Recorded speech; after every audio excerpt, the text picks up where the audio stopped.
Sciences Po. Bienvenue aussi à vous, Monsieur Andreas Schwab, sur le campus Méditerranée Moyen-Orient de Sciences Po. Un immense merci d'avoir accepté notre invitation. Merci à vous, Camille et Charlotte, d'avoir accepté d'animer cette soirée.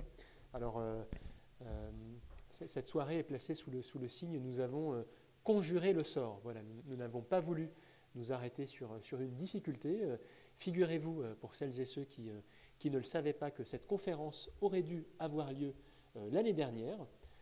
Voilà, l'actualité internationale en a décidé autrement. Il avait été question l'an dernier de présenter un documentaire autour des géants du numérique qui a été réalisé par un producteur, journaliste, M. Yann Anthony Nogues, qui a animé la semaine dernière l'échange avec M. Enrico Letta.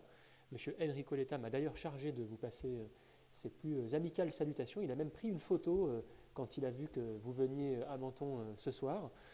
Donc voilà, ça devait être une conférence qui devait avoir lieu l'année dernière. Et vraiment un immense merci, monsieur le député, d'avoir renoué le contact avec nous et d'avoir souhaité vraiment tenir votre engagement pour cette belle rencontre.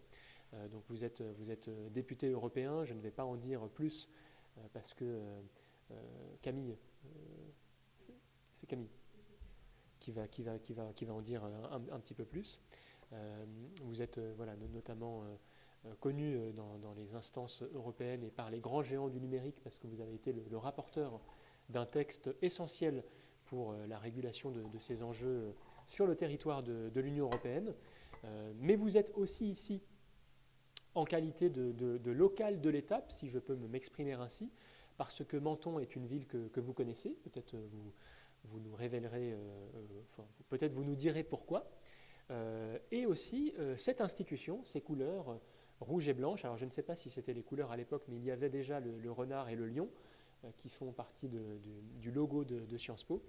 Vous avez étudié à Sciences Po, peut-être vous nous en direz aussi deux mots tout à l'heure, et à l'époque, lorsque vous étiez vous-même à Sciences Po, c'est le directeur qui a donné son nom à cet amphithéâtre qui présidait aux destinées de notre institution, M. Richard Descoings, tout jeune directeur au milieu des années 90. Donc voilà, en tout cas, sachez que vous êtes ici chez vous. Nous sommes immensément heureux de vous accueillir et surtout de vous écouter, de vous entendre sur des thématiques essentielles pour l'avenir de notre continent, de notre pays, des relations franco-allemandes. Il sera question ce soir d'Union européenne, mais aussi d'une actualité vraiment brûlante, puisqu'elle aura lieu ce dimanche, les élections fédérales en Allemagne, qui certainement auront une grande importance dans l'avenir de l'Allemagne, de l'Union européenne et puis des relations internationales de notre continent. Donc une fois encore, merci beaucoup, belle soirée à toutes et à tous, merci d'être venus, et encore merci à vous, Monsieur Andreas Schwab.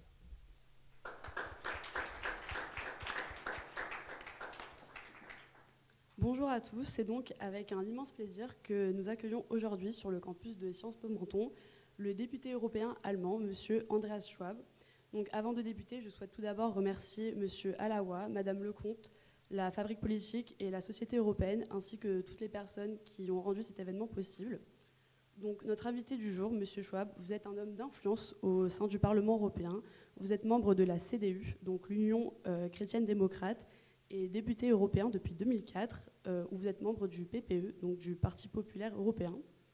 Vous êtes un homme politique de premier plan qui est au cœur des problématiques les plus actuelles au sein des instances européennes, comme dans votre propre pays, à l'aube des élections dont l'importance n'est pas à démontrer. Vous avez fait des études de droit dont la formation initiale témoignait déjà de vos convictions européennes, puisque vous les avez initiées en Allemagne et elles vous ont conduit en France, donc à Sciences Po, comme l'a dit M. Alaoua. Mais vous êtes surtout également imposé comme une figure incontournable des politiques numériques et de régulation de l'innovation technologique en Europe. Donc, par exemple, en 2014, lors de votre défense d'une résolution au Parlement européen proposant le démantèlement des géants technologiques en cas d'absence de progrès sur le caractère hégémonique des acteurs tels que Google sur leur industrie. Mais surtout, en 2021, vous êtes nommé rapporteur au Parlement européen du DMA, donc du Digital Markets Act, qui est le nouveau règlement européen qui rebat les cartes pour les grandes plateformes numériques et dont l'objectif est de mettre fin à leur toute-puissance. Elle prévoit notamment des nouvelles obligations en termes de protection de la vie privée, de concurrence loyale et de responsabilité de ces entreprises. Par ailleurs, vous êtes également un observateur attentif des dynamiques politiques européennes et allemandes. En effet, dans quelques jours se dérouleront les élections fédérales allemandes le 23 février 2025. Vous nous partagerez donc votre analyse des enjeux de ce scrutin et des répercussions qu'il pourrait avoir sur l'Union européenne. Nous avons donc la chance aujourd'hui de pouvoir bénéficier de votre regard éclairé sur ces questions cruciales. Donc un grand merci à vous. Donc on va peut-être commencer sur des questions du numérique puisque c'est votre spécialité. Vous avez participé très activement, comme l'a dit Camille, à la mise en place du Digital Market Act sur la limitation des GAFAM dans l'Union européenne. Quel bilan en tirez-vous aujourd'hui de cette régulation et quels autres projets souhaitez-vous mener pour protéger la souveraineté numérique européenne ? Merci. Alors, merci pour cette introduction. Et en ce qui concerne votre question sur le digital, c'est encore assez tôt. Donc, on va fêter, c'est peut-être un peu exagéré, c'est pas comme la fête des citrons ici, c'est plus calme, mais on va fêter le 7 mars cette année, donc dans quelques jours, la première année, le premier anniversaire de l'application du droit. Parce que, comme on touchait un marché qui existait déjà, parce que vous avez déjà utilisé Facebook et Google et tout ça. Donc il fallait d'abord faire la loi, l'annoncer après avoir voté et après autoriser les autorités de l'appliquer. Et donc il y a donc 1 an maintenant et on a déjà vu qu'il y a un certain nombre des adaptations des plateformes à cette loi. Qu'est-ce que vous avez observé ? Alors, il y a déjà plusieurs nouvelles App Store. Parce que dans le passé, il y avait un sur le Google système, donc le système Android, et un autre dans le système de Apple. Et donc, ces deux entreprises ont fait assez de fric avec ces deux App Store. Et avec l'acte sur le marché digital, on a pu voir déjà s'intégrant des nouvelles App Store. Maintenant, pour ceux qui jouent des jeux en ligne, il y a un jeu très connu, un peu brutal. Vous savez par hasard comment ça s'appelle ? C'est de Epic. Malheureusement, moi je ne le joue pas. Mon fils a été très gentil en me disant « Papa, tu sais, il y a une nouvelle loi et avec cette loi, je pourrai bientôt aussi jouer ce jeu sur mon portable. » Je n'étais pas très satisfait de cette annonce, mais c'est un jeu fait par Epic, surtout les jeunes qui veulent attaquer un peu durement le fond. Bon, alors il y a déjà, c'est ce que je voulais dire, une certaine adaptation des plateformes à cette loi. Il va y avoir d'autres. Il va y aussi avoir des décisions de la Commission européenne de manière structurée. Il y a une procédure sur Meta, une procédure sur Apple qui est en train de se conclure. Donc, dans peu de temps, on va avoir des décisions. Donc, je pense qu'on peut se féliciter parce qu'aujourd'hui, et c'est cette loi qui nous a aidés à le faire, on ne doit plus courir derrière les plateformes et prouver qu'ils ont à un moment donné créé une situation de disrespect de la loi, mais on les oblige auparavant de respecter la loi, et s'ils ne le font pas, c'est les autorités, surtout la Commission européenne, qui peut le sanctionner. Donc, dans le droit de concurrence traditionnel, on dit vous devez tenir un certain nombre de règles, et on va vous prouver, au cas où, que vous avez touché ces règles, et on va vous donner une amende. Mais dans le secteur digital, c'est très difficile de prouver. Vous êtes là avec votre PC, vous ne pouvez pas voir, même avec les lunettes, ce qui est derrière le screen. Vous ne savez pas comment les data passent, comment ils sont utilisés, où ils sont copiés. On ne voit pas, c'est tellement rapide que, par exemple, dans le moteur de recherche de Google, on ne pouvait pas vraiment toujours savoir comment ils ont utilisé ou mal utilisé les data à la recherche. Et pour éviter cette course derrière les plateformes et leurs pratiques, on a fait cette loi qui maintenant impose auparavant des règles. Donc je pense qu'on peut s'en féliciter, mais après 1 an, on ne voit pas encore toutes les toutes les bonnes qualités que j'espère qu'on va avoir bientôt. Merci beaucoup. Donc justement, on parle des géants du numérique. Est-ce que, donc il y a une autre question qui peut se soulever, c'est comment l'Union européenne peut-elle mieux soutenir l'émergence de champions du numérique européens sans tomber dans une politique protectionniste qui irait à l'encontre de la libre concurrence? Alors, je pense que le moteur pour un tel développement, ça serait que les gens, les citoyens, les utilisateurs choisissent chaque jour une nouvelle application. Mais vous ne le faites pas. Parce que vous êtes, si je peux me permettre ça, vous êtes trop paresseux. Parce que, qu'est-ce qui se fait? Vous avez commencé de chercher tout à travers Google, et Google a tout enregistré, donc ils savent exactement pourquoi vous recherchez citron le 20 février, et que vous regardez surtout pour le trafic dans les rues de Menton. Si vous êtes un nouveau moteur de recherche, et vous êtes basé à Stockholm, c'est aussi en Europe, vous ne savez pas. Donc, vous donnez des informations sur le fruit, donc, ils vont s'adapter très rapidement. Mais il y a toujours un petit avantage pour celui qui a beaucoup plus d'utilisateurs. Donc, si on peut incentiver les gens à regarder chaque jour quelle application, quel moteur de recherche, quel PC, quel modèle de portable serait peut-être mieux pour l'utilisation, ça serait le moteur le plus fort pour changer les choses. Et il n'y a aucun doute qu'il y a aussi des plateformes, des idées, des innovations européennes, mais leur entrée dans le marché, ils se heurtent à peut-être trois conditions. La première condition, c'est que malheureusement, dans des marchés saturés, les gens n'aiment plus tellement de changer, d'autant plus que les plateformes font tout pour intégrer l'innovation déjà dans leur système.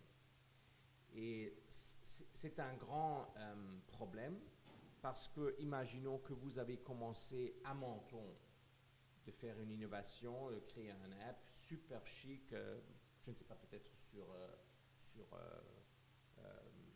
les vêtements, et vraiment ça touche les gens et les gens commencent à charger le truc, cette application. Très tôt, à travers l'intelligence des App Store, Google ou Apple vont savoir que cette app va très bien. Et ils vont, s'ils ont la sensation, le sentiment que ça passe rapidement, ils vont vous acheter. Et donc maintenant, en Europe, on a le débat, est-ce qu'on doit bloquer les grandes plateformes de vous acheter? Et vous allez dire, mais pourquoi? Si ils m'achètent, je ne sais pas combien, j'ai 10 millions sur mon compte. S'ils ne m'achètent pas, je dois continuer les études à Sciences Po. Moi, je préférais le fric. Et les politiques et les autorités ont de plus en plus tendance de dire, pour rendre le marché européen plus intéressant, pour garder l'innovation dans le marché, il faut que vous continuiez à Sciences Po et que vous n'avez pas les 10 millions parce que vous avez le talent de même rendre cette plateforme ou cette application plus rentable. Il y a beaucoup de gens qui disent que ça va trop loin parce que c'est votre propriété, cette app et cette application, et on ne peut pas vous forcer de ne pas vendre. On ne peut pas intervenir dans ce type de marché. Donc, le premier problème, c'est ça. Le deuxième problème, c'est que, j'ai déjà touché ça, les grandes innovations dans le monde, ils ont tous besoin de financement. Elles ont toutes besoin d'innovation, excusez-moi.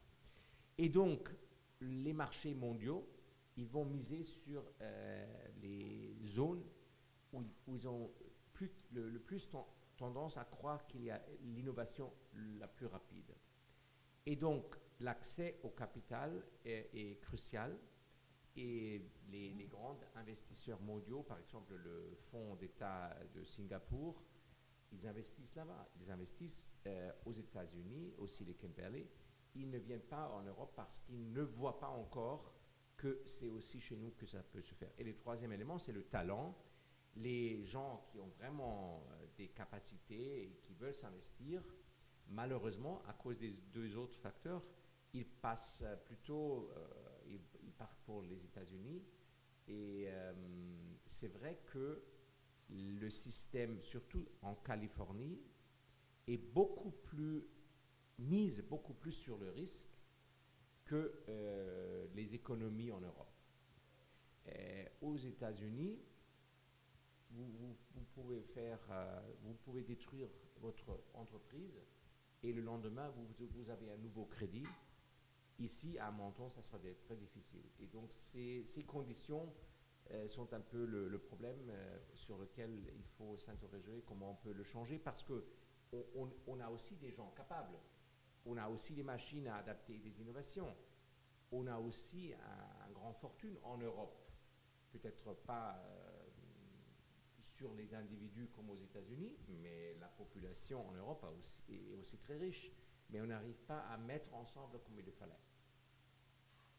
Et donc en parlant du numérique, il est impossible de ne pas aborder la question des intelligences artificielles qui est devenu un sujet récurrent ces dernières années, mais aussi une source d'inquiétude. Et donc, que pensez-vous du danger des IA et pensez-vous que l'Union européenne doit adopter une approche plus stricte pour encadrer son développement ou au contraire encourager l'innovation pour ne pas être dépassé par les États-Unis ou la Chine? Alors, pour comprendre mieux l'intelligence artificielle, il faut peut-être prendre quelques exemples. Alors, dans ma circonscription, il y a une entreprise qui fait des balais automatiques. C'est des machines à balayer. Ça se dit comme ça? Balai automatique?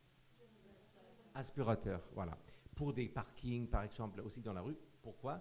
Parce qu'en Europe, en France, aussi à Menton, on a des populations vieillissantes.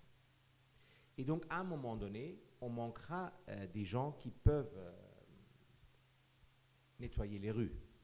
Et donc, il y a de plus en plus des robots qui peuvent faire ça. Ces robots doivent bien sûr respecter le code de la rue, donc ça s'appelle comme ça, le code de la rue, le code du trafic, de la route, merci, le code de la route.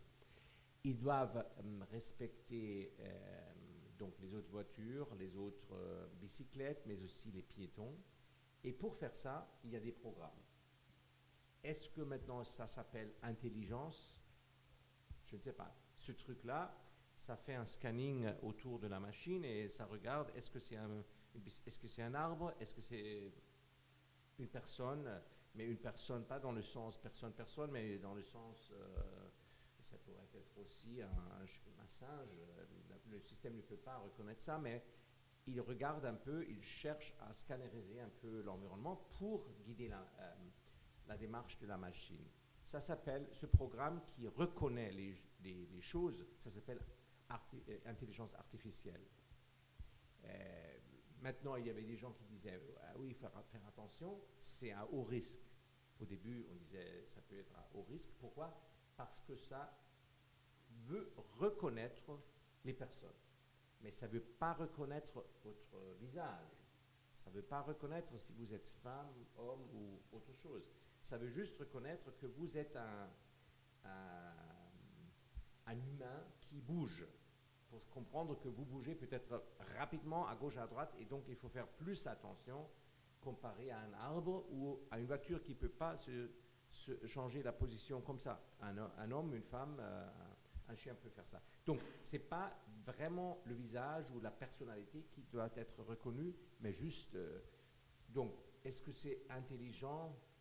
Peut-être, mais est-ce que c'est artificiel? Donc, il faut aussi faire attention que pas tous les trucs rendent confus les gens. C'est une machine qui comprend un peu les alentours.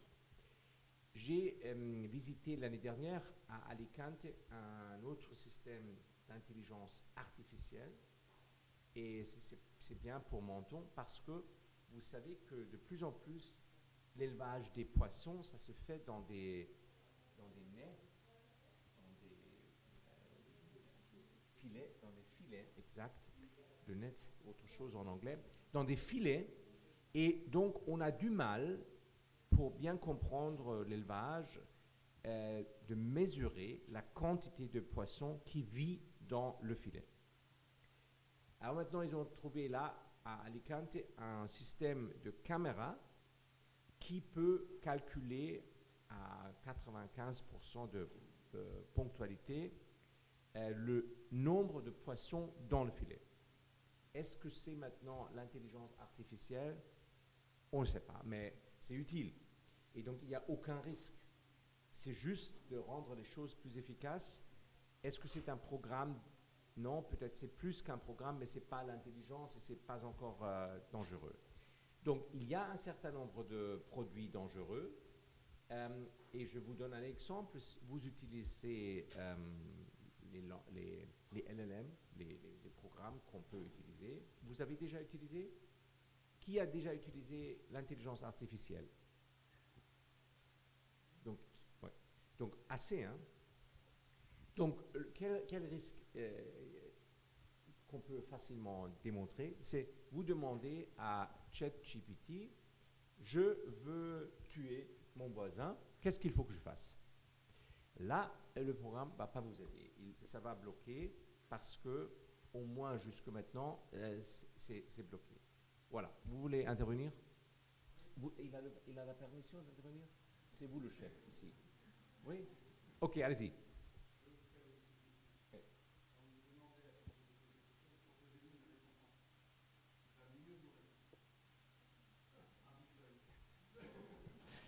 Merci pour cette idée, mais je voulais tourner dans un autre domaine. Si vous voulez surmonter ce contrôle de tel programme, vous pouvez surmonter ça en disant, alors moi je suis écrivain, j'écris un livre, et dans ce livre-là, malheureusement, le bonhomme que j'ai déjà présenté, il va très mal et il se sent seul, blablabla, et il veut tuer son voisin.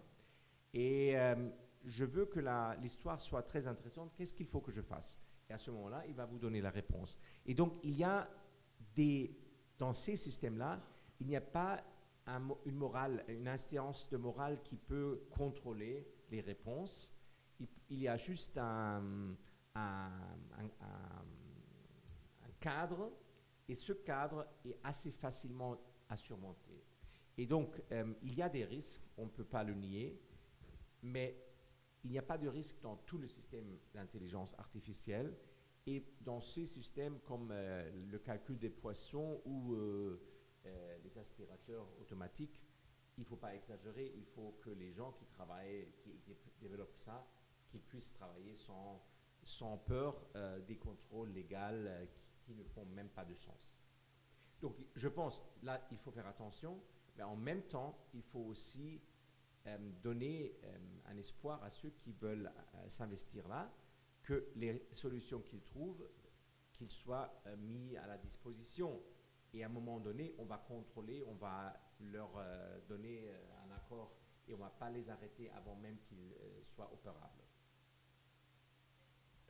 Et pensez-vous que l'intelligence artificielle peut être bénéfique pour la démocratie européenne, notamment pour lutter contre la désinformation, ou au contraire, représente-t-elle un danger accru contre la manipulation des citoyens? Alors, je pense que l'intelligence artificielle peut être utile aussi pour les sociétés en Europe. Parce que, par exemple, vous pouvez aussi leur demander des questions psychologiques. Ma copine, elle va mal, elle pleure toujours le soir. Qu'est-ce qu'elle a? Et donc, vous seriez surpris de la qualité des premières informations et des autres demandes que le système vous fera. Donc, ça peut aussi améliorer, faciliter un certain nombre de choses. Mais bien sûr, il y a des risques parce que vous ne pouvez pas contrôler ce qui est rendu à la base de ces machines. Et on ne peut pas exclure qu'il y a des produits, qu'il y a des services dans ce secteur qui se servent volontairement des informations fausses. Et il faut l'éviter parce que si on dit qu'on peut utiliser ces machines, il faut que ces machines fonctionnent de manière autorisée, de manière correcte. D'accord, merci beaucoup. On peut changer de sujet, notamment, là on peut parler notamment des élections présidentielles américaines qui ont eu lieu récemment, il y a seulement 3 mois. Mais aussi, dans 3 jours, c'est le triste anniversaire de la guerre en Ukraine. Ça fera 3 ans que le conflit a débuté, notamment avec l'invasion par la Russie de l'Ukraine. Face aux menaces qui pèsent sur sa sécurité, l'Europe doit-elle aller plus loin pour la construction d'une défense commune en une Europe de la défense est-elle une réponse crédible et suffisante face au conflit en Ukraine? Cette question est très intéressante, mais aussi très facile à répondre. On peut juste dire oui.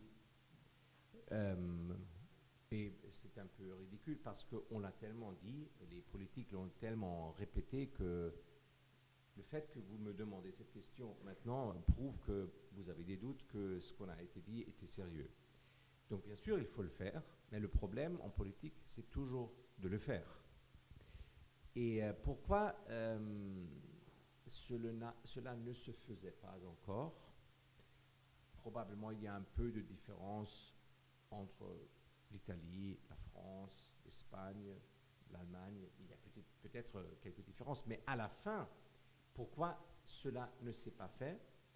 Parce qu'en politique, vous allez toujours aussi loin que le peuple, si je peux me permettre de dire comme ça, mais les gens puissent vous suivre. Si vous racontez des choses qui sont objectivement un problème, mais les gens ne le voient pas, le problème, ils pensent que vous êtes fou. Donc il faut toujours, malheureusement, c'est un peu bête, mais c'est la démocratie, et c'est toujours le meilleur modèle qu'on a, il faut attendre et expliquer, et attendre que les gens puissent comprendre le problème afin qu'ils vous donnent le mandat de le résoudre. Alors, les présidents français, depuis toujours, ils ont toujours été plus disponibles à demander plus d'investissement dans la défense. Les Allemands étaient, surtout après la chute du mur de Berlin, toujours plus réticents.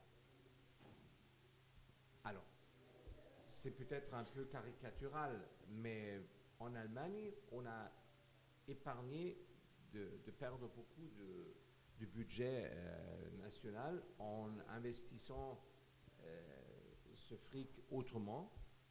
Les Allemands ont tendance à croire que le livre de Francis Fukuyama qui parlait de la fin de l'histoire s'avérait, parce qu'au moins en Allemagne, il y a maintenant seulement une démocratie, même si ce n'est pas parfait, mais ça fonctionne assez bien. Et donc, on pourrait avoir tendance de croire qu'on a résolu le truc, les Russes sont partis, la dictature est finie, et donc les Allemands ont toujours eu plus tendance à croire que ça pourrait se finir comme ça, les Français beaucoup moins, mais à la fin, c'est les peuples qui doivent accepter qu'il y a moins de fonds qui sont distribués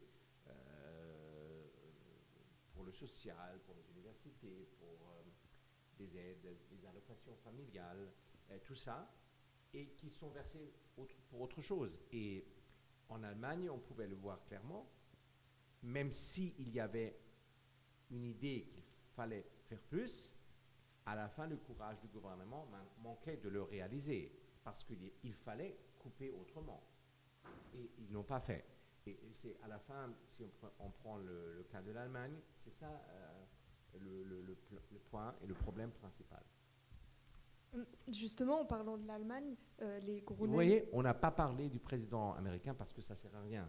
Je pense que ce monsieur, ça lui plairait qu'on parlait de lui ce soir. Et c'est pour ça qu'on ne va pas le faire. Parce qu'il y avait d'autres questions qui venaient sur ce sujet, mais donc on pourra... Mais donc en Allemagne, les Grünen, pardonnez ma prononciation, autrefois pacifistes, sont devenus l'un des fers de lance du soutien militaire en Ukraine.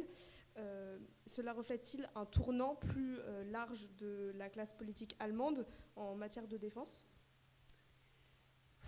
Les sociétés, et c'est peut-être un bon exemple, les sociétés changent. Maintenant, pour la France, je ne suis pas le spécialiste, mais peut-être vous observez aussi que la société française change un peu. Mais en Allemagne, on peut, avec l'exemple des Verts, sûrement démontrer qu'un parti qui est né dans l'anti-guerre et l'anti-nucléaire des années 80 est devenu, il y a aussi, si je peux me permettre, quelques fous dans ce parti, mais qui est devenu largement, avec les gens sérieux, un parti qui mise plus sur la défense de la liberté. Et cette liberté, pour eux, parce que c'est peut-être des amateurs les plus forts de l'individualisme, mais pas dans un sens négatif, mais juste dans le sens de la liberté, et quelque chose qu'ils défendent plus. Et ils ont aussi compris que pour le défendre, il ne faut pas attendre que quelque chose se fait en Allemagne, mais il faut regarder en avant et voir que malheureusement, on vit maintenant un moment où la liberté qu'on a eue est en train de dégraisser. On ne sait pas encore dans quelle mesure, mais les chances que la liberté sera moins large dans le futur est très grande. La probabilité est très grande. D'accord. Et ce réarmement de l'Allemagne et cette évolution vers une posture plus militarisée de l'Europe vous semble-t-elle souhaitable? Et jusqu'où l'Europe doit-elle aller pour garantir sa sécurité? D'abord, on peut faire seulement ensemble parce que un pays comme la Pologne ne peut pas se défendre seul. Ça, c'est évident. Et les Polonais ont essayé, après l'invasion des Russes en Ukraine, de se réarmer, et ils ont dû acheter du matériel un peu partout. Aussi, par exemple, en Corée, parce que eux, ils avaient à leur disponibilité le matériel qu'il fallait, d'autres n'avaient pas. Donc, si on veut le faire, il faut aussi garder la situation sous contrôle en Europe, parce que l'intelligence sur l'armement est quelque chose qui joue. On ne peut pas acheter, il faut aussi inventer, produire et mettre à disposition sur nos besoins, sur base de nos capacités. Et cela est un problème qu'on voit facilement en Ukraine, parce que vous avez touché cela. Et si vous voulez que je sois plus court, vous me le dites.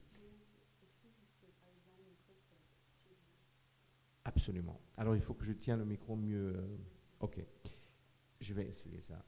En Ukraine, on peut observer que les forces ukrainiennes, sur le terrain, ont toujours un avantage sur les Russes, mais cet avantage se calcule en semaines, environ 6 semaines.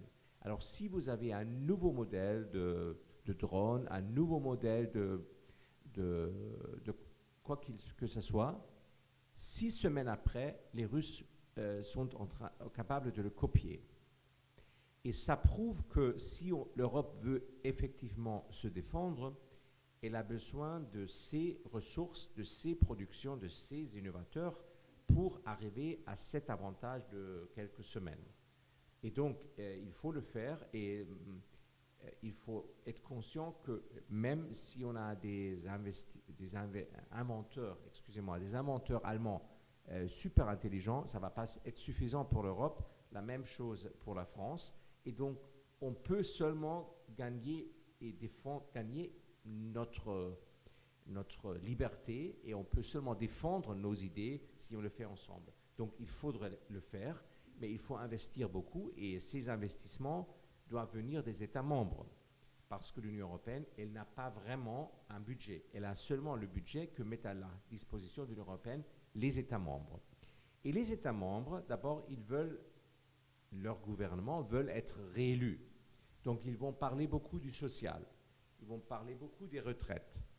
Et ils vont parler aussi un peu, d'abord des retraites, donc vous venez seulement au 3e rang, mais ils vont aussi parler des études, des étudiants. Ils veulent être réélus, et c'est normal, et pour cette raison, ces investissements viennent après, et à la fin, le risque, c'est que les États membres disent qu'il faudrait faire plus, mais ils ne le feront pas.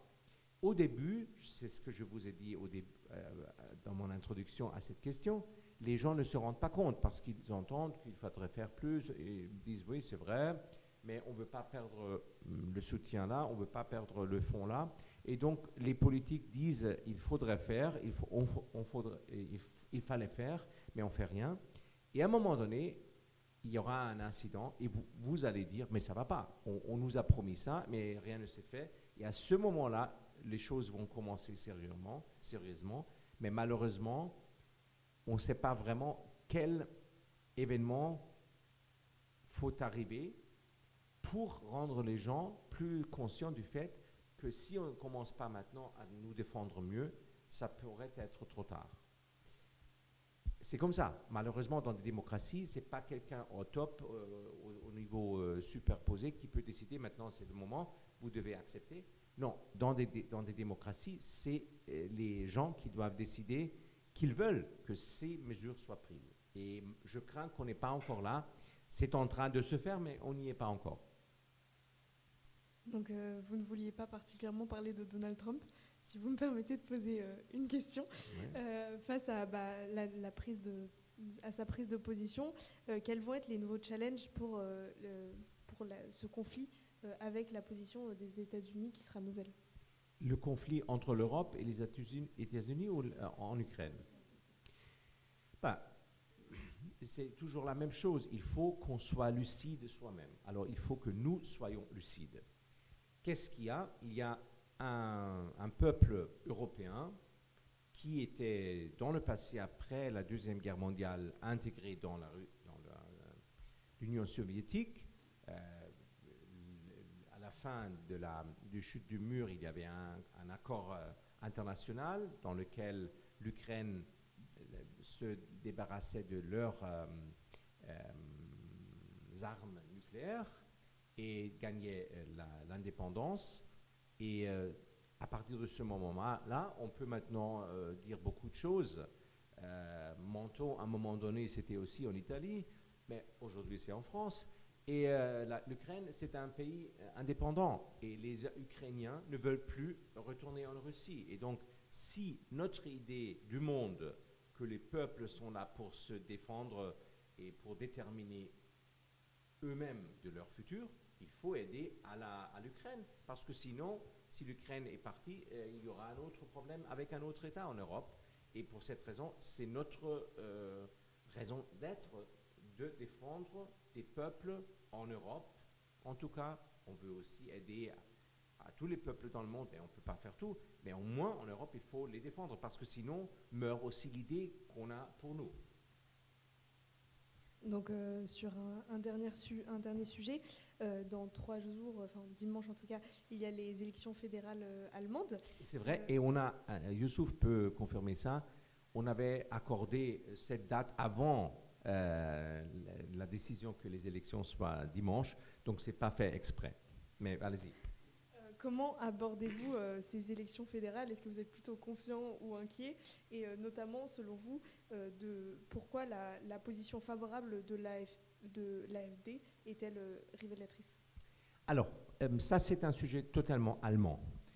Parce que je disais que les peuples changent d'idée, les systèmes politiques s'adaptent, on voit ça en France, mais je me concentre maintenant seulement sur l'Allemagne. En Allemagne, on a eu un développement dans lequel de plus en plus de partis de politiques, non seulement de partis politiques, mais de plus en plus de politiques se sont inclinés à l'idée qu'il faudrait une représentation des idées encore plus large.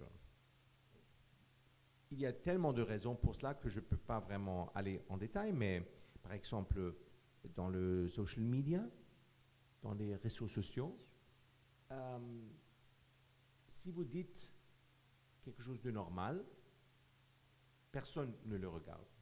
Il faut vraiment choquer les gens, parce que seulement si vous choquez, vous êtes avec l'algorithme en haut et on regarde cela. Donc, nos sociétés sont en train de se diviser encore plus et de se fragmenter encore plus. Alors, cela ne doit pas mettre en question les droits de l'individu de faire ce qu'il veut. Mais une société a aussi besoin de certaines forces qui la tiennent ensemble. Et avec la tendance qu'on a pu observer en Allemagne, il y avait de plus en plus de politiques, des décisions des cours, de la Cour de cassation, par exemple de la Cour constitutionnelle, en donnant de plus en plus de pouvoir à des forces politiques plus petites.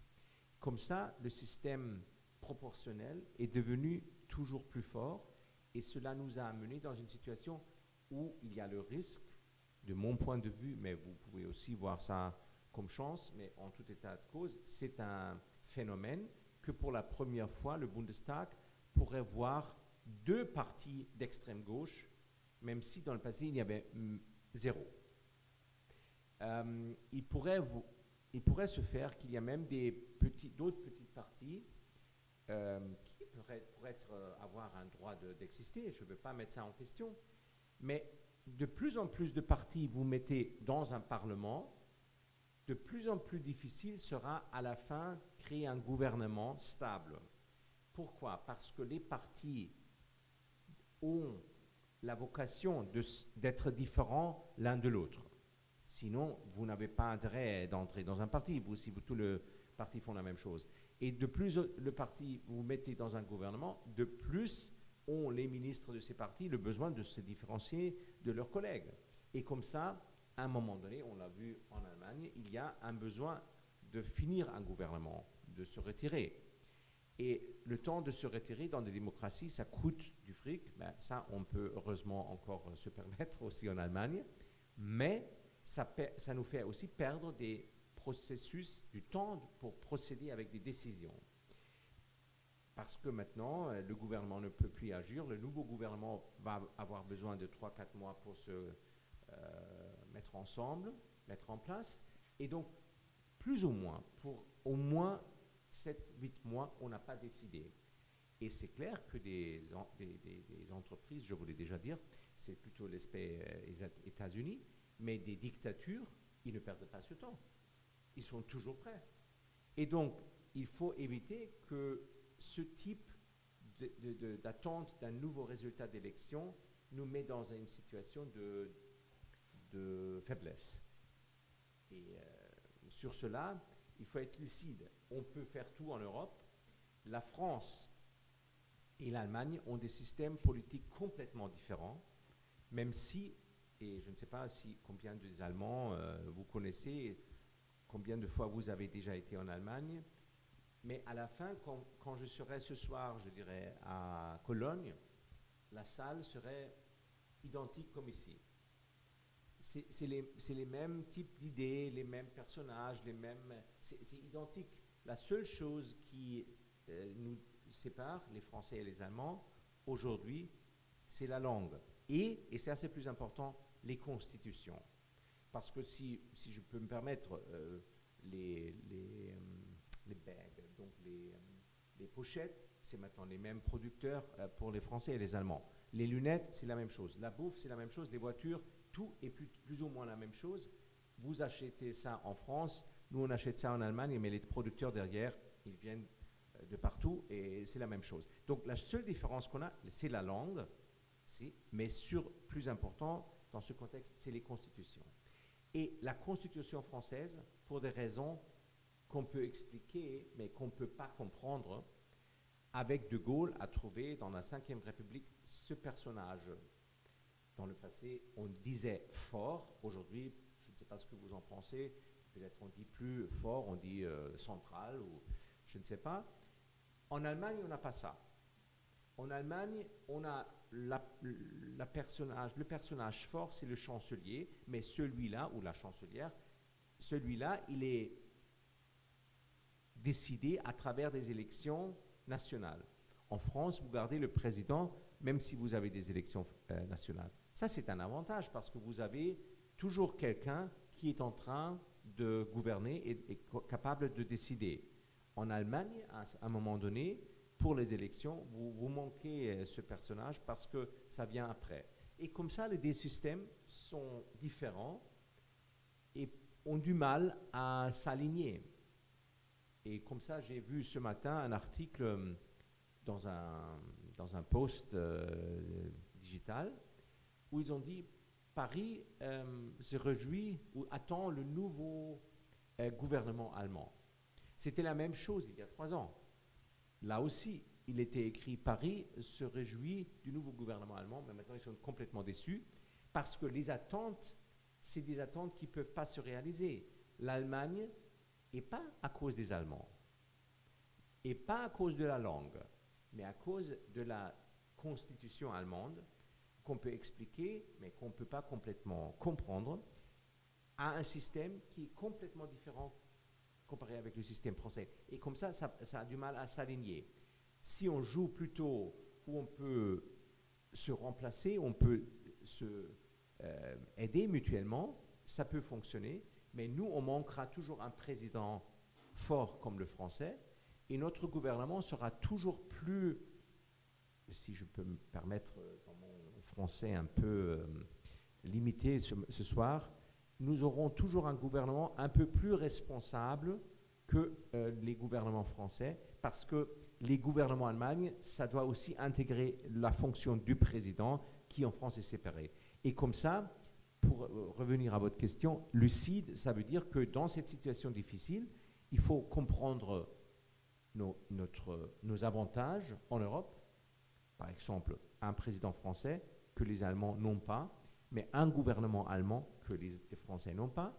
Et il faut les mettre en synthèse pour mieux coopérer, pour mieux faire face à un danger qui est clairement à définir et qu'on peut clairement décrire.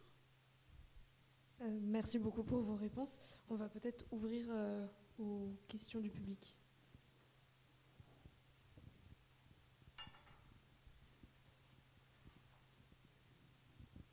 Ja, erstmal danke, dass Sie heute hier sind.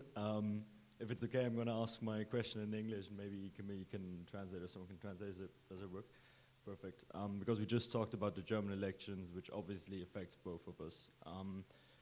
All over Europe, there is this sort of movement to the right, and you've mentioned that the extreme parties are getting stronger in Germany. And now, just 2 or 3 weeks ago, there was a motion presented in the parliament by your party that broke tradition with something that hasn't been done since 1945. Your party has not gained any votes from it, any percentages. The AfD, in the meantime, has gained 3% in the average polling. Both of us know that this motion did not effectively do anything. It was recommendation. Was it worth it to have that political stunt in the German parliament? Donc je peux répondre en français et vous avez tout compris aussi auparavant. Très bien. Alors, en Allemagne, il y a ce temps de campagne auquel vous vous référez, et il y avait un certain nombre d'incidents meurtriers en Allemagne, heureusement moins cruels que les incidents qui se faisaient en France. Je ne connais pas exactement tous les villages, mais en France, c'est encore pire. Les gens qui vivent ces moments, ils ont un vrai phénomène de mémoire cruel. Et donc, l'État allemand a comme premier besoin, comme premier impératif, de faire en sorte que les citoyens peuvent vivre en sécurité. Si on touche à ça, l'acceptation de l'État est nulle. Maintenant, il ne faut pas surestimer de tels cas parce que malheureusement, dans des sociétés modernes, il arrive aussi des choses tragiques. Mais de l'autre côté, on ne peut pas non plus dire c'est comme ça. Parce que le devoir de l'État, de la police, mais aussi de la politique, c'est d'assurer tous les citoyens qu'ils puissent vivre en sécurité. Je pense qu'il n'y a pas de, il n'y a rien de plus fort que ça. Le président de mon parti, il voyait après l'attentat, je ne sais pas comment on appelle ça, ces incidents de Aschaffenburg, un besoin de répondre à ça. Je trouve que c'est correct. Je trouve que c'est correct, surtout étant donné le fait qu'il y avait un autre meurtre avant les élections. Donc, même si j'espère qu'avant le 23, il n'y aura plus rien, et même après, il n'y aura plus rien, je ne suis pas sûr que votre analyse avec les 3% et tout ça, ça sera correct. Je ne le sais pas. Je ne sais pas ce que j'aurais fait moi-même à sa place, je ne le sais pas. Mais je ne pense pas qu'on peut conclure que son action était naïve ou stupide. Comme je vous ai dit, je ne sais pas ce que j'aurais fait, mais je pense que cette action tenait à rassurer les gens que de tels incidents soient pris en considération et qu'on ne se heurte pas à l'argument que malheureusement souvent est mis en avant, on ne peut rien faire. Non. Alors l'État ne peut jamais dire on ne peut rien faire si quelqu'un meurt comme ça. Est-ce que c'est facile de trouver des solutions? Pas du tout. Est-ce que les solutions qui ont été proposées sont toutes utiles à une résolution facile? Non. Mais en politique, c'est ce que j'ai essayé de vous expliquer. Souvent, il faut rendre les gens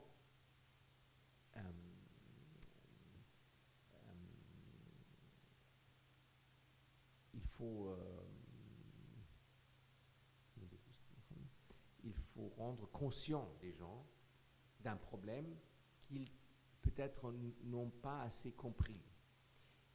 Est-ce que ça s'est bien passé? Je ne veux pas maintenant... Je comprends votre question absolument. Je ne suis pas d'accord avec votre analyse que ça a fait augmenter l'AfD. Je ne crois pas à la fin que ça soit comme ça, mais on va le voir le 23. Et donc peut-être vous allez m'écrire un email en disant j'avais raison. Peut-être, moi je ne vais pas vous écrire, mais peut-être vous allez dire le 23 le soir, peut-être ce n'était pas aussi stupide. En tout état de cause, ça serait stupide de laisser le débat après de tels incidents seulement avec un parti. Ça serait stupide. Maintenant, on peut s'interroger sur la meilleure façon de toucher le sujet. Sûrement, on pourrait faire mieux, partout, sans doute. Mais l'idée n'était pas de s'emparer du vote de l'extrême droite parce qu'il a aussi clairement exclu qu'il y a une coopération. Et il a clairement dit, ces gens-là, ils détestent nous le plus. Ils parlent mal de tous les autres partis, mais nous, pour eux, c'est le pire parce qu'ils disent que nous, on devrait faire comme eux, et on ne fait pas. Et il a clairement séparé comme ça. Et donc, je pense que c'était assez lucide de comprendre que cela ne nous servait à rien de ne pas donner une réponse à ces attentats ou à ces incidents. Surtout, malheureusement, ça se refait récemment à Munich. Donc, espérons qu'on peut trouver une solution à ce que l'État allemand, comme l'État français, peut assurer tous ses citoyens de leur sécurité, ce qui est un besoin absolument primordial, et qu'on y arrive sans utiliser des voies de l'extrême droite. C'est peut-être pas la réponse que vous avez voulu entendre, mais je pense qu'il y a un besoin à répondre à ça. Plus profondément derrière, il y a le débat, est-ce qu'on a trop d'immigrés? Est-ce que nos sociétés peuvent gérer l'immigration? Nos sociétés ont besoin, parce qu'on vit dans des populations vieillissantes, je l'ai déjà dit, de la main-d'œuvre. Et on peut seulement se féliciter si des gens d'autres pays viennent chez nous et veulent nous aider. Mais clairement, tout incident de ce type qu'on a vu à Aschaffenburg ou à Munich va créer des points d'interrogation, va toucher les bases de nos sociétés. Et on peut y aller en disant, mais ma fille m'a aussi dit, mais papa, il y a aussi des Allemands qui font des meurtres. Oui, mais ce n'est pas une réponse au problème. Il faut éviter des meurtres, il faut faire tout pour l'éviter. C'est le besoin de l'État pour se justifier. Et donc, c'est notre devoir de le faire. Et pour y arriver, il faut peut-être encore être plus lucide. Je ne peux rien dire de plus. Je pense que la décision de Friedrich Merz a été raisonnable, même si elle engendrait des effets qu'on ne voulait pas avoir.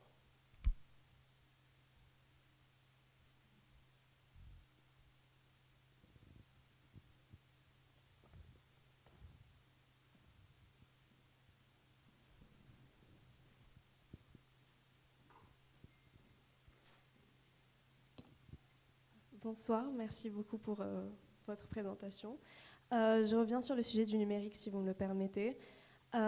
L'usage de l'intelligence artificielle, de plus en plus quotidien et de plus en plus massif, fait qu'on est plus, performant peut-être, mais on est aussi plus vulnérable contre, par exemple, des risques de fuite de données ou de cyberattaques, comme celle qui a eu lieu, il me semble, fin 2023 contre OpenAI. Pensez-vous que ce risque est une vraie menace contre l'Union européenne et est-ce que vous pensez que c'est envisageable de voir la rédaction d'un Digital Market Act peut-être spécial pour l'intelligence artificielle? Alors, pour répondre à la première partie, clairement, toute nouvelle technologie a des nouveaux risques. Il nous semble que la bonne idée qui nous a fait développer un moteur 200-300 ans dans le passé était moins compliqué que l'intelligence artificielle. Mais peut-être dans 200 ans, on va dire non, c'était le même changement. C'est très difficile de juger dans le moment. Donc, je ne dirais pas que les risques sont plus élevés qu'avec d'autres nouvelles idées qui ont pu se développer, mais il faut faire attention, sans doute. Et on a fait une loi sur l'intelligence artificielle. Et pourquoi on l'a fait au niveau européen? Parce que ce type de service se développe à travers les frontières. On ne peut pas dire qu'il y a un système français ou un système allemand. C'est à la fin, il y a des systèmes et ces systèmes ils se développent un peu où on ne le sait pas. Donc, la loi est là et l'acte sur le marché unique, sur le marché digital, le DMA, il s'applique aussi pour les systèmes d'intelligence artificielle. Pourquoi est-ce que c'est important et pourquoi là-dessus je suis un peu impatient parce que je pense que la Commission européenne devrait faire plus. Si vous ouvrez aujourd'hui vos machines, là, vous avez maintenant déjà presque partout des services d'intelligence artificielle préinstallés. Donc, sur X, vous avez Grok, je pense que ça s'appelle, je n'ai jamais utilisé, mais je pense que ça s'appelle comme ça. Sur les machines de Apple, vous avez un autre système. Vous avez déjà des systèmes intégrés. Ces systèmes s'appellent intelligence artificielle. Ils ne sont pas encore trop intelligents, mais surtout, bien sûr, ils ont quelques éléments. Mais vous ne pouvez pas, pour le moment, intégrer ChatGPT où vous le voulez. Vous pouvez charger l'application, mais vous devez ouvrir cette application pour l'utiliser. Vous ne pouvez pas intégrer dans le système d'Apple. La même chose avec Mistral, vous ne pouvez pas l'intégrer. Et pourquoi c'est une faute? Parce que d'abord, les marchés sont fermés comme ça, parce que les grandes plateformes vont seulement mettre leur système, vont vous obliger de les utiliser, et comme ça, ils vont avoir plus rapidement beaucoup plus d'informations comment sont utilisés, ces systèmes, comparés aux autres. Ils vont attirer plus d'investissements. Et comme ça, c'est le problème des marchés, des cartels qui, au début, se refinancent, s'agrandissent eux-mêmes. Mais c'est aussi un problème qui est lié en partie à la langue.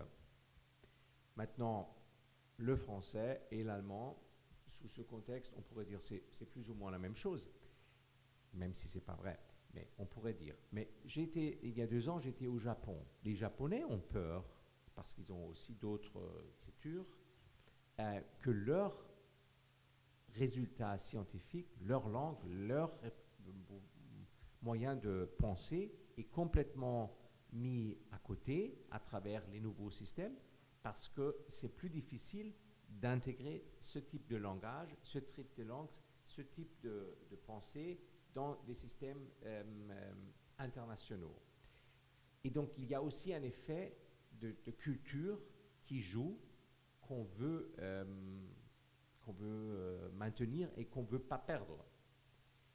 Et pour cette raison, on pousse fortement que les systèmes d'intelligence artificielle soient considérés comme services dans le contexte du DMA, mais aussi avec l'acte sur l'intelligence artificielle qu'on a fait, que ce type d'éléments culturels soit pris en considération. Mais là aussi, si vous téléchargez en tant qu'utilisateur tous les systèmes bon marché qui ne coûtent rien, c'est même pas des Américains, mais de Google ou de Apple, à la fin, vous ne devez pas vous interroger pourquoi Mistral ou d'autres systèmes européens ne trouvent pas les investissements nécessaires. C'est à vous de choisir et de mieux comprendre que c'est à vous d'avoir le choix.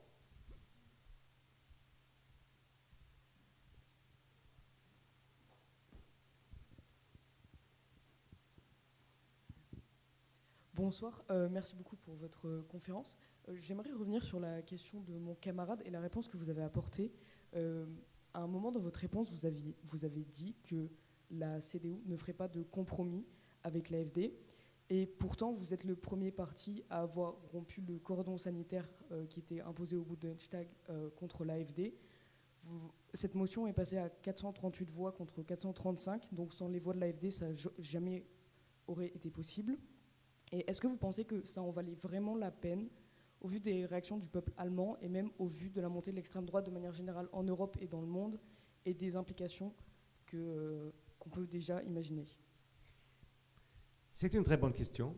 Je voudrais vous répondre comme ça. En 92, donc 3 ans avant que je vienne à Paris à Sciences Po, en 92, dans ma région, à Baden-Württemberg, il y avait aussi un nouveau parti qui était élu au Parlement régional. Ça s'appelait les Républicains. Ça n'a rien à voir avec les Républicains en France, mais les Républicains, c'était aussi un parti d'extrême droite. À ce moment-là, mais ça peut aussi être une fausse réflexion, mais je veux vous le présenter pour réfléchir à ça. À ce moment-là, les autres partis ont dit pourquoi il y a des électeurs pour ce parti, parce que ces électeurs perçoivent un problème, et si on ne résout pas ce problème, ils vont continuer à voter pour ce parti. C'était avec les grands flux migratoires de l'ancienne Yougoslavie, et à un moment donné, on a changé les lois, on a même changé la constitution allemande, et on peut faire ça. L'article 16A date de ce moment-là, et ce parti a disparu. Alors, je pense une super idée pour faire disparaître l'AfD, ça serait de résoudre les problèmes que ce parti relève. Maintenant, vous diriez à moi, mais ça, c'est beaucoup plus difficile. Et vous avez raison. Cette fois-ci, c'est plus difficile que comparé avec le temps d'il y a 30 ans. Mais quand même, notre but devrait être, si on est sérieux, d'ailleurs en France comme en Allemagne, de résoudre les raisons, ou de répondre aux raisons qui sont là pour les gens de voter pour ce type de parti. Parce que souvent, c'est des partis qui n'apportent pas de solution, mais cela montre seulement des problèmes. Donc c'est destructif. Et souvent, ce parti vient avec un mauvaise humeur. Donc ils sont anti-diversité, c'est pas une stratégie positive. Mais malheureusement, c'est un peu comme les gens. Donc il faut aussi donner de bonnes idées pour résoudre ces problèmes. Et là, on n'y est pas encore. Donc je pense que l'idée de mon chef de parti a été, et on va juger dans les prochains mois, si ça s'est bien passé ou non. C'est à vous de regarder de plus près, de donner une première réponse à un problème qui est perçu. Ce problème est dans quelques domaines beaucoup plus grands comparé à ce que voient les gens, et dans d'autres domaines, le problème est moins important, mais perçu comme très important par les gens. Donc il faut, en politique, donner des réponses à des questions qui ne sont pas tellement importantes, mais aussi donner des réponses à des questions qui ne sont même pas encore posées. Sur cette situation qu'on a vue là, c'est très difficile d'apporter une solution dans le système fédéral allemand, parce que ces situations ont été influencées aussi par des juges. Il y a des juges qui ont décidé qu'on ne peut pas mettre dans une prison des réfugiés, même s'ils ont été 3 fois devant des cours, et 3 fois les cours ont décidé qu'ils doivent retourner dans leur pays d'origine. C'est un peu contradictoire.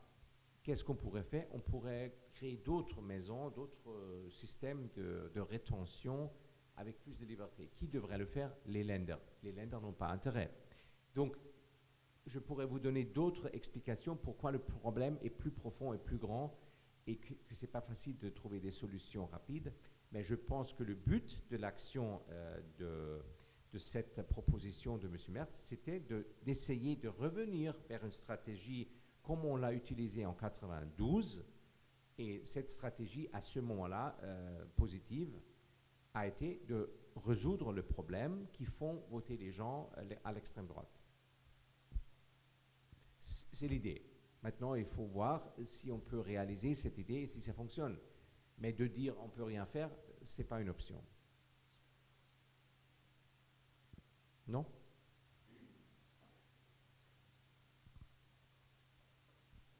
Merci d'abord, merci d'être venu, merci pour votre intervention.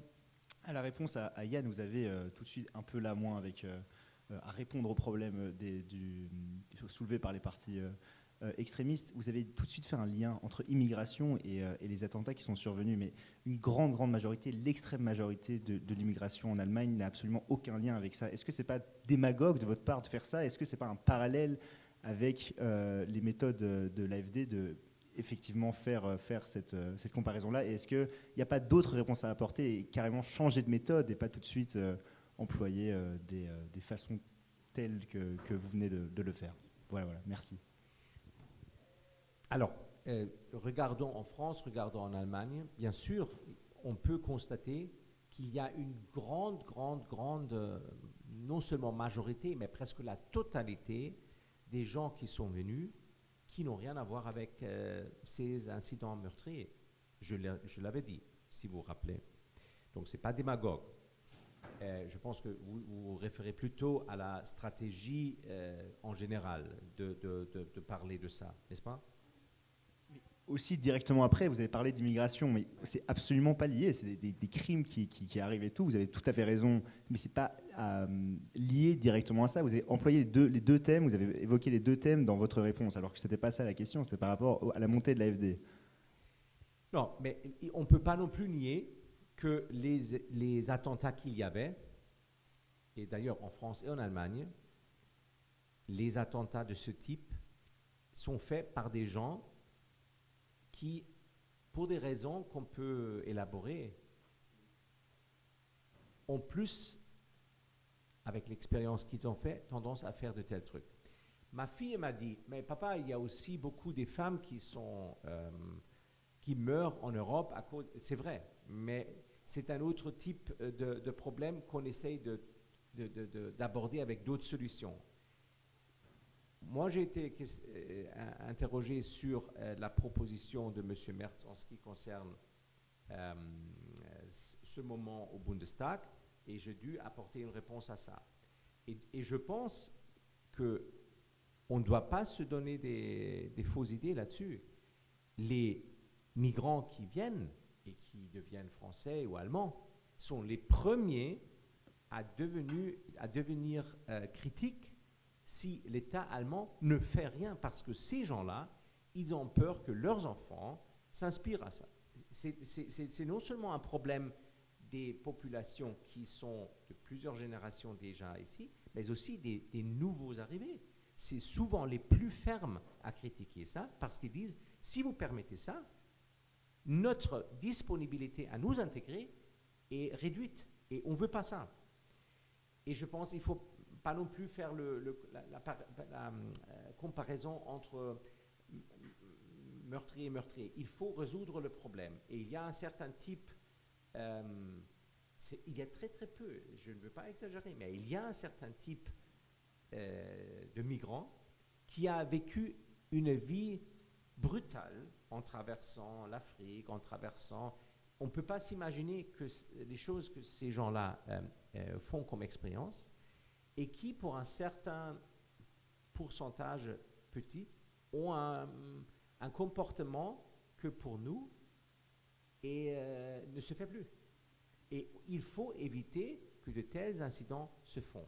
Ça, de mon point de vue, on ne peut pas éviter ça, et ça n'a rien à voir de démagogue, parce que si vous parlez avec les gens concernés, ils ne vont pas vous dire « Ah, ok, même si ça pourrait aussi se faire avec un Allemand, c'est moins grave. » Non, c'est extrêmement grave. Chaque problème cherche sa solution. Et sur le truc dont on a parlé au Bundestag, c'est probablement ça ce qu'il faut réaliser. Maintenant, je ne sais pas si ça vous intéresse. Bien sûr, il faut s'interroger sur les solutions à ça, parce que c'est beaucoup plus compliqué comparé avec les 5 propositions qui ont été dévoilées. C'est beaucoup plus difficile, parce que les gens dont on parle sont déjà là. Donc, de les reconnaître, d'apporter des solutions, de l'aide, des solutions, c'est beaucoup plus difficile qu'on ne le pense. Mais en politique, je disais aussi auparavant, de dire on ne peut rien faire, je suis conscient de ça, je suis convaincu de ça, ça donnerait encore plus de soutien à l'extrême droite. Il faut essayer de faire quelque chose, mais il faut le faire avec un esprit lucide, et il faut aussi respecter les questions critiques qui nous interrogent sur les effets réalistes. Parce que proposer des choses qui ne fonctionnent pas, ça ne fera pas de sens. Donc il faut que les choses qu'on propose et qu'on met en place fonctionnent. C'est votre point, non ? Vous jouez quand même sur la même corde que l'AfD pour ces solutions. Alors, je n'ai pas vu de solution de l'AfD, honnêtement. Qu'est-ce qu'il propose ? Je ne le savais pas. Votre méthode, est-ce que vous jouez sur la même corde que l'AfD, selon vous ?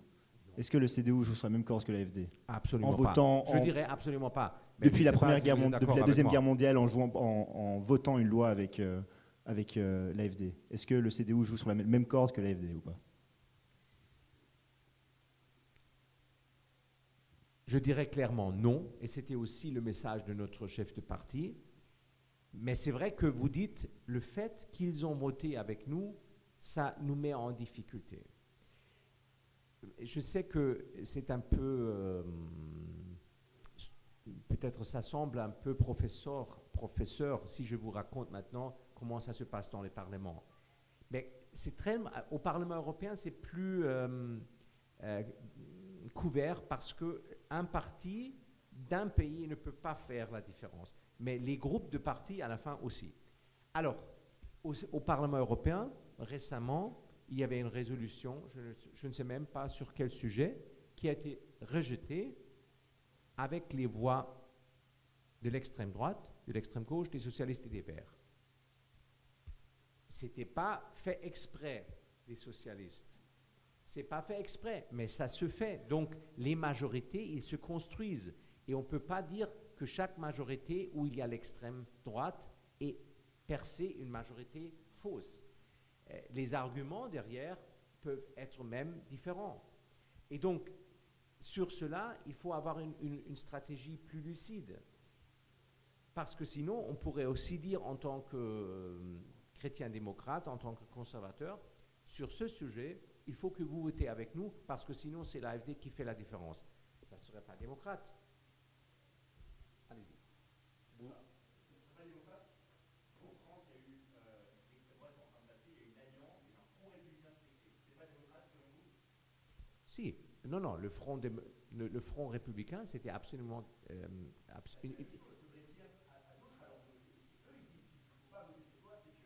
Oui.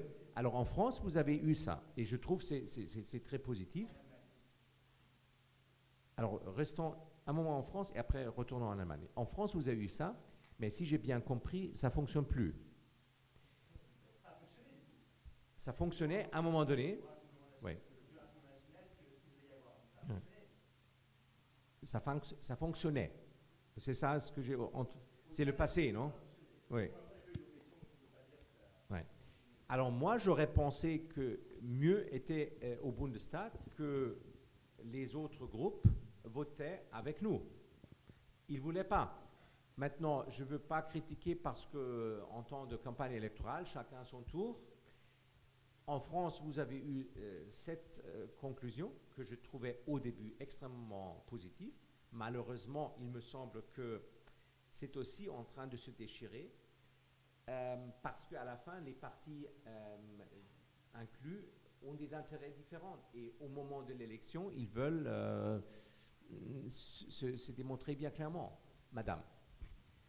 Oui, alors pour aller sur un terrain un petit peu proche, mais peut-être sur une note de plus d'espoir, est-ce qu'on peut espérer qu'avec ce qui se passe avec les élections aux États-Unis et les élections en Allemagne, etc., est-ce qu'on peut espérer, avec ce qui se passe aussi en Autriche, où il y a eu beaucoup moins d'actes terroristes qu'en Allemagne, mais pourtant entre le 6 janvier et pendant plus d'un mois, il y a eu des négociations entre EVP et FPE qui ont été aussi un moment un petit peu tendu en fait pour l'Europe. Et vu qu'il y a ces configurations, il y a la Hongrie, il y a l'Italie, il y a ce qui s'est passé en France au moment des européennes, est-ce qu'on peut espérer que comme le parti CDU, que cette mouvance-là en Europe évolue un petit peu par rapport aux mains tendues vers l'extrême droite, en lien avec le risque que l'élection de Trump fragmente l'Europe. Il y a eu, je ne sais plus quel envoyé de Trump a rencontré l'AfD en Allemagne.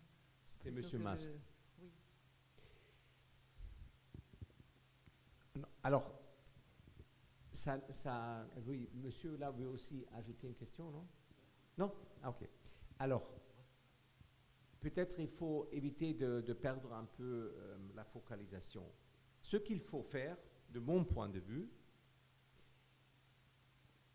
et je veux juste vous donner comme témoignage que je ne peux pas m'imaginer à aucun prix qu'on travaille avec l'extrême droite, parce que mon grand-père qui a passé ses vacances dans les années 80 à Menton, il a été à risque d'être incarcéré et tué juste avant la fin de la Deuxième Guerre mondiale par l'extrême droite, par les nazis, parce qu'il était un chrétien convaincu. Et il ne voulait pas du tout s'aligner. Il a toujours parlé de manière ouverte contre le système.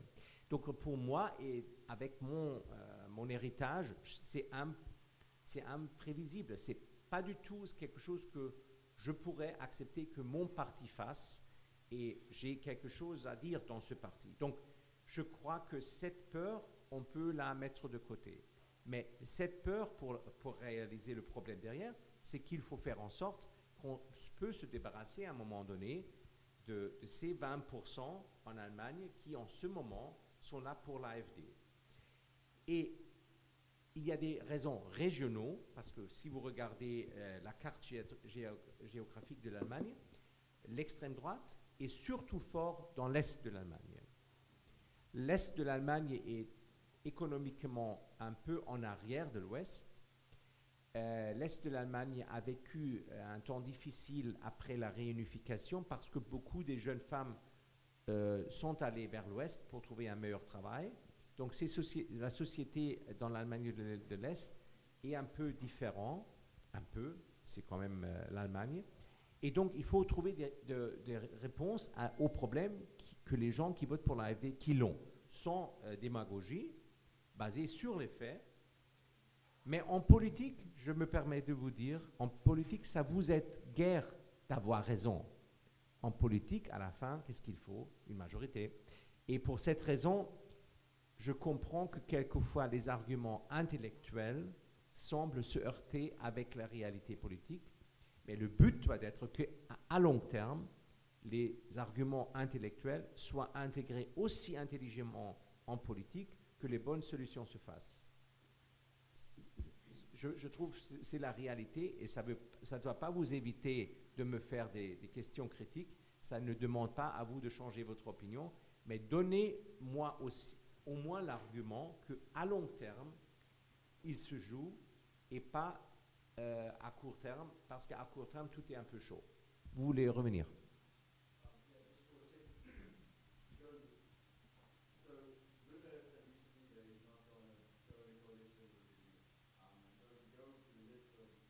Well, Mr. Söder has said so much, I don't know where you want to start and where you want to end. Yeah, but then we say you don't go like the Greens, you don't do the left, you don't do the AfD. If I count, there's only one party left. It's the strongest positioned strategy to reduce yourself to one party, also for the coalition because they will follow up the next election. Very good question, but I think most people... désolé, très bonne question, mais je pense que la plupart des gens, je crois, ne réfléchissent pas dans ce contexte. La plupart des gens travaillent toute la journée, regardent la télé le soir, va au lit, et à un moment donné, ils s'interrogent, qu'est-ce que je vais voter? Bon, ils ne vont pas avoir cette réflexion, ils vont dire, peut-être je vais voter M. Merz, c'est quand même le meilleur. Et comme ça, le CDU va avoir un résultat beaucoup plus élevé qu'on ne le pense maintenant, et l'AfD va avoir un résultat beaucoup moins élevé. C'est l'idée, je pense, de la stratégie derrière.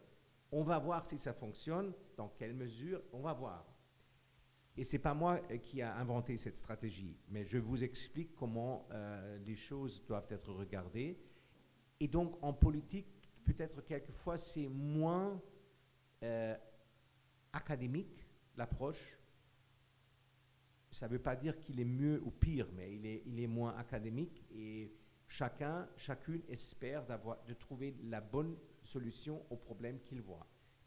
Il me semble que c'est ça ce qui s'est passé et que le but, c'est qu'on veut gagner des votes de l'extrême droite pour les autres partis. Je dirais même que les Verts et les socialistes et les libéraux et tous les autres veulent faire la même chose, parce que c'est quand même 20%, on pourrait gagner beaucoup. Est-ce que les stratégies sont bien adaptées? On va les voir après. Et à ce moment-là, il faut réfléchir à ce qu'il faut faire mieux.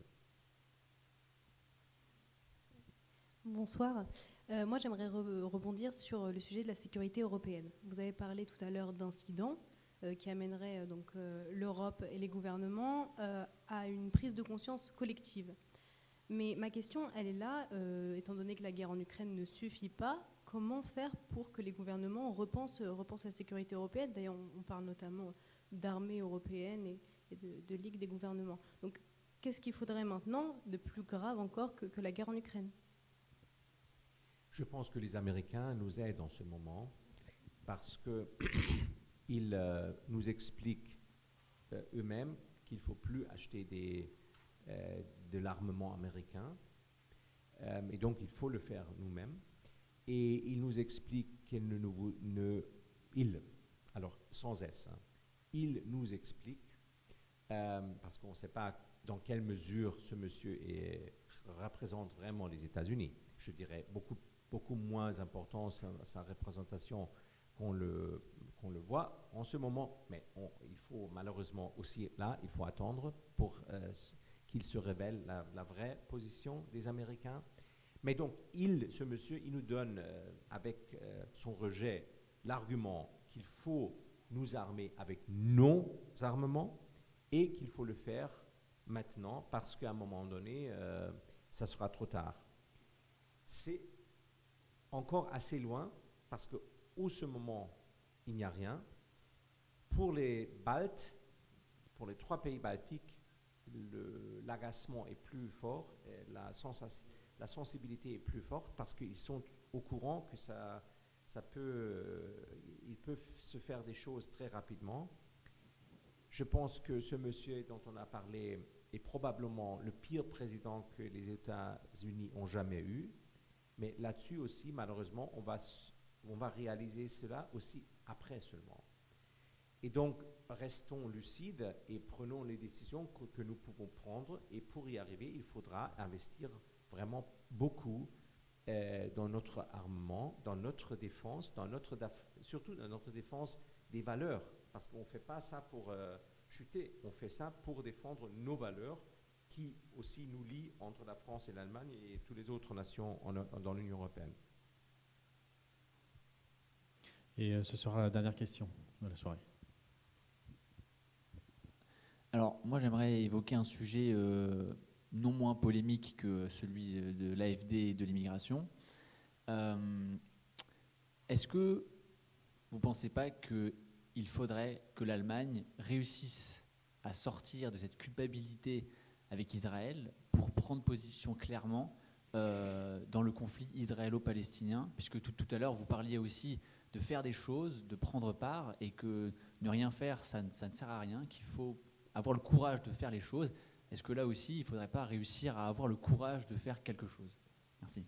Non, absolument. Il faut avoir le courage de faire quelque chose. Et le courage, ça devrait être d'être lucide. Et si on regarde la situation en Proche-Orient, on peut et on doit critiquer beaucoup avec les Israéliens. Mais il y a une chose, c'est une démocratie. Il y a une autre chose, c'est un système de justice qui fonctionne. Et ces deux choses, vous ne pouvez pas, on peut pas voir se développer, on ne pouvait pas voir dans le passé, ça n'existe pas chez les Palestiniens. Et être lucide doit dire que sans un système de justice indépendant, sans une vraie possibilité de voter pour les Palestiniens, on ne peut pas leur pardonner ce type d'agression qu'ils ont fait. Ça ne veut pas du tout dire qu'il faut excuser les Israéliens, ça ne veut pas du tout dire qu'il ne faut pas être aussi courageux de parler franchement à eux. Mais en Israël, vous avez une variation des forces politiques que vous pouvez